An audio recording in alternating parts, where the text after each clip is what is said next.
আসসালামু আলাইকুম। আজি আমি আছো আমাৰ নদীৰ কাষ বৰলুইত জাতীয় বিদ্যালয়। এইটো নতুনকৈ স্থাপিত হৈছে। এতিয়া ডাইচকোটটো ওলাই গৈছে, ল'ৰা ছোৱালীহঁত ইয়াত পঢ়ি আছে। অহাকালিৰ পৰা ইয়াত পৰীক্ষা অনুষ্ঠিত হ'ব। আমি আপোনালোকক এইটো দৃশ্য দেখুৱাব চেষ্টা কৰি আছো। ছাৰৰ লগত কথা পাতিম আৰু কাম কাজ চলি আছে, এইটো আপোনালোকক দেখুৱাম। ৰং কৰি আছে।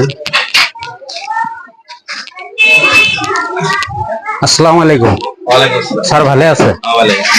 তাৰমানে আমি আহিলো, আপোনাৰ স্কুলখন একটু নতুন স্থাপিত হৈছে।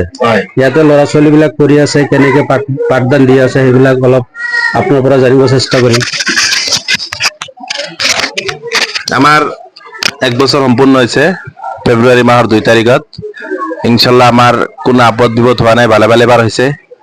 আমার পাঠদানের ব্যবস্থাও ভাল। আমি নতুন বিদ্যালয় হওয়ার পিছতো আমি বহুত সহায় সহযোগিতা পাইছো ৰাইজৰ পৰাও। এতিয়া আমাৰ আকৌ 2024-25 বৰ্ষৰ বছৰেকীয়া পৰীক্ষা আৰম্ভ হ'ব অহাকালিৰ পৰা। তাৰ পিছত আমি এডমিশ্যনো হৈ আছে আমাৰ। অহাকালিৰ পৰা পৰীক্ষা আৰম্ভ হ'ব। অহাকালিৰ পৰা আমাৰ বছৰেকীয়া পৰীক্ষা আৰম্ভ হ'ব।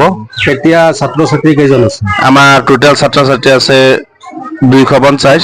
ডাইচকোটটো ওলাই গৈছে। আমাৰ ইনশাল্লাহ ডাইচকোটো ওলাইছে, অসম চৰকাৰৰ দ্বাৰা স্বীকৃতিপ্ৰাপ্ত।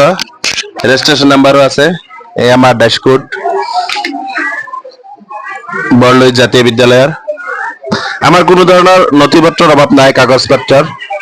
আমাৰ ইয়াত এডমিশ্যন আৰম্ভ হৈছে।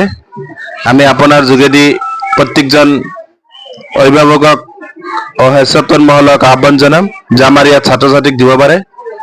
আমাৰ শিক্ষাগুৰুসকলো বহুত অভিজ্ঞ, বেলেগ বেলেগ ঠাইত কাম কৰা। এইখিনি কৈছো আৰু। ঠিক আছে, আপোনাক ধন্যবাদ জনালো। আৰু আপোনাক কোঠাৰীবিলাক আমি দৰ্শকক দেখুৱাব বিচাৰিছো। নিশ্চয় পাৰিব, অসুবিধা নাই। ৰং চলি আছে, অলপ চাই লওক।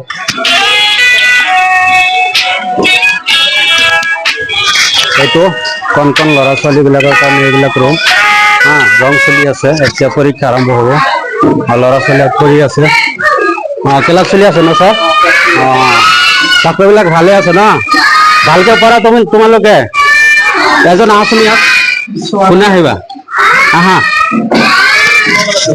তোমার নাম কি? সাহানা পারভিন। কোন ক্লাসত পড়া তুমি?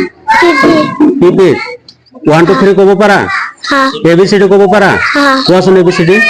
A B C D E F G H I J K L M N O P Q R S T U V W X Y Z। বঢ়িয়া বঢ়িয়া বঢ়িয়া। যোৱা তুমি। তাৰ কাৰণে হাত চাপৰি বজাই দিয়া।